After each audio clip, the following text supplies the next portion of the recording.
bro, andito tayo ulit sa taas para i-check ang ating mga alaga. Ayun sila, kumakain. Kahapon nagdilig tayo at yan, nagbibasa pa rin ng tubig kahit na maaraw ngayon. Kasi yun nga yung ginawa natin dati na merong mga kahoy sa ilalim. Kaya napaka-effective, hindi basta-basta na tutuyo. At meron akong bagong pisa. Pakita ko sa inyo, baliktarin ko lang ha. Yung bagong pisang inakay, ayan, may itlog ng shell oh.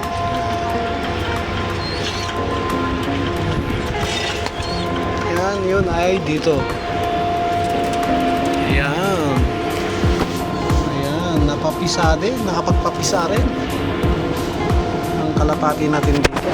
Sa wakas, nakapagpapisa rin. Yan, yung itim na yan, yung hen. At yung blue bar na yun. Yun yung napisa nila, yan. Nilagay ko dyan ang shell. Talbos natin, ayun. Tumataba-taba na. Mga tanim natin, medyo okay, kahit na taginit na. At ito, nagtanim tayo ng bagong sibuyas. Merong sibuyas na may mga dahon na. Kaya tinanim ko na lang. Kaya yan. Para kahit pa paano.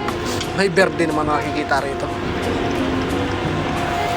Yun, yung ating nilipat sa hydroponics. Gumapang na. Ito yung beans. Or, ano ba tawag dito? Bataw ata yan. Hindi ko sure. At yung ating sitaw, ayan. Bulaklak ng sitaw. Ayan. Ilagyan natin yan ng kahapon ng additional na tubig tsaka nutrient solution kasi buti nasilip ko kahapon, kakapiranggot na lang palang laman. Kaya kinargahan natin yan. Kung napansin nyo, berding-berde na ang ating alokbate. Ayan. Berde na. Kinargahan natin kahapon yan. Kahapon ng hapon, kinargahan ko yan. At, yan ang kanyang kinalabasan. Kailangan ko na talaga malagay ng balag dito para sa ito, gumagapang nating tanim. At yung binigay sa atin na seeds ni Jason, itatanim natin yun doon. At doon naman natin pagapangin. Just in case. Pero sana nga hindi madali ng mga alaga natin kasi yung bunggong tinanim ko dyan, ubos. Mukhang dito sila rin ang tumira. Walang tumubo. Wala eh oh.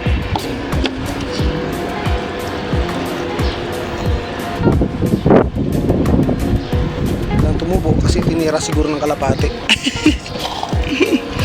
Mga aquaponics natin, ayan, puro sibuyas nakatanim at yung alokbate, ayan ang kinalabasan. Hindi maganda. Sa palagay ko yung ating filter, kailangan ko maglagay talaga ng uling dyan. Dapat kasi tayong budget para makabili ng uling tsaka ng para additional na clay pebbles. In the meantime, tsaga-tsaga muna tayo dyan. Yung mga kalapati natin. Yung doon, may itlog na rin. Ayun. Nagpapalitan na sila ng limlim. May inakay na rin yun. Diligyan ko lang tong ating bagong tanim na sibuyas. Ito, buti ito, fit talaga to sa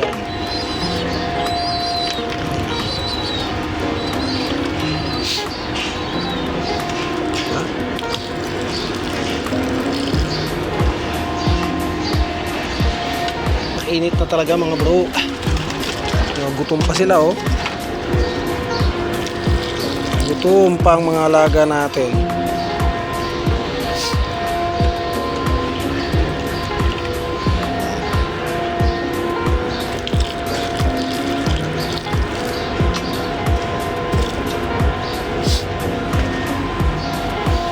Ayan, yung ating avocado tree. Lumalaki na. Lumalaki na yung avocado. Siguro Kung nakakuha tayo ng bucket ulit, magdadagdag tayo dyan. Paramihin natin yung ating alokbate. Kasi ito ang madaling iulam. Dahon-dahon lang. Unlike sa mga nagbubunga. Diba? Update sa mga isda. Ayan sila. Masaya. Dahil malalim ang tubig.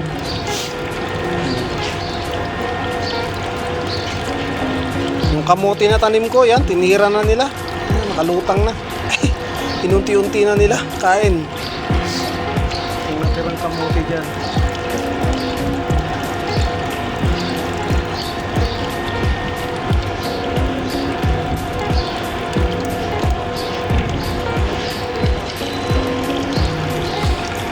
Bang i-update natin dito sa mga alokbate. Tsaka sa ito sa ating lemongrass o tanglad, ayan, buhay na yung bago. Paramihin natin yung mga yan. Mayroon ulit ng bigay sa atin at itatanim natin ulit dyan kasi naman talagang importante mayroon tayong lemongrass para tsaka talbos, mga talbos para pag may gustong maggulay, ayan, pwede silang mag-harvest dyan. Anytime na gusto nila mag-harvest, pwede dyan. Siyempre tayo din. Sa mga kalapati natin, ang mahal ng patuka, kaya isang beses ko lang silang napapatuka. The rest, sila nang bahalang maghanap. Yan naman talagang mga kalapati rito. Sila ay nanginginain kung saan-saan. Yung bihag natin na dati na isa, yun, hindi ko na nakikita, hindi na bumalik. Or baka nadali ng pusa, hindi ko sure. Naplagay ko, nadali siguro ng pusa yun. Kasi yun naman ay ilang araw na, linggo na hindi na umalis dito yun. Ilan lang nawala. Yun nga. Ang ating mga tanim dito ay tutukan natin, paparamihin pa natin, lalo na itong alokbate. Maghahanap pa tayo ng timba para pagkalagyan. The same time, kailangan ko maglagay ng balag para sa mga yan. Kasi pag may balag dito, masarap lalong tumambay dito kahit mainit. At tataas natin yung overhead natin siya para siyang gapangan na ating mga sitaw at itong tanim natin na itong bataw, no? Yung beans na to. Gayon din ang alokbate para umilim pag tumatambay tayo rito. Ganda ng tubo nila, oh. Ito, yung dalawang to, itong alokbate tsaka ang sitaw, merong air pump yan, pero ito wala. Pure Kratky lang to. Itong dalawa, deep water culture yan. So far, okay naman. Para sa hydroponics, okay naman ang mga tubo nila. Wala tayong ibang gagawin dito kundi silip-silipin itong ang ating hydroponics nutrient solution at saka yung tubig niya ay merong laman. Meron pang laman yung mga timba na yan. Yun lang ang sinisilip natin dyan. Mga 2 weeks, more than 2 weeks bago nila naubos. Siguro ngayon malaki na, siguro mga 1 week na lang yan. Kailangan na magkarga ng laman. Diba? Ang ganda ng ating mga isda, oh. Kaya lang yung mga tanim, hindi maganda.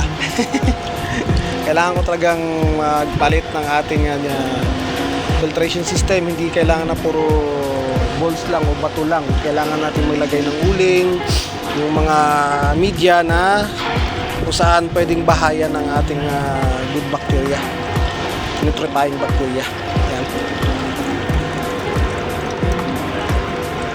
Nakakatuwa lang at ang ating sitaw ay namumulaklak na. May mga bulaklak na sila. Ayan, lahat. Taas nito ay more than 2 dangkal. Mga 2 dangkal lang siguro. So ang dami nilang bulaklak, oh. Di ba? Napaka-effective ng pataba ng nutrient solution. Napaka-effective nito. Hiyang. Ito ang pataba na ginamit natin dyan. Pro Organic. Ayan, nutrient solution. Doon sa sitaw at bataw, itong nilalagay ko. Tigisa sila nito. Ano, hindi yan. Ito ba yun, yung grow? Ayan, tigisa sila, yung grow tsaka ng bloom. Ayan. Bigyan ko ng isa nito at isa nito. Isang cup lang sa isang timba. Ito hindi pa natin ginagamit to. Pa ginagamit to. Siguro sa mga susunod na araw lalagyan na natin tong ating sitaw para lalong dumami ang kanyang mga bunga, pamumulaklak. Oh, gutom pa? Laki na ng tiyan gutom pa. Tama na. Alaga natin kalapati.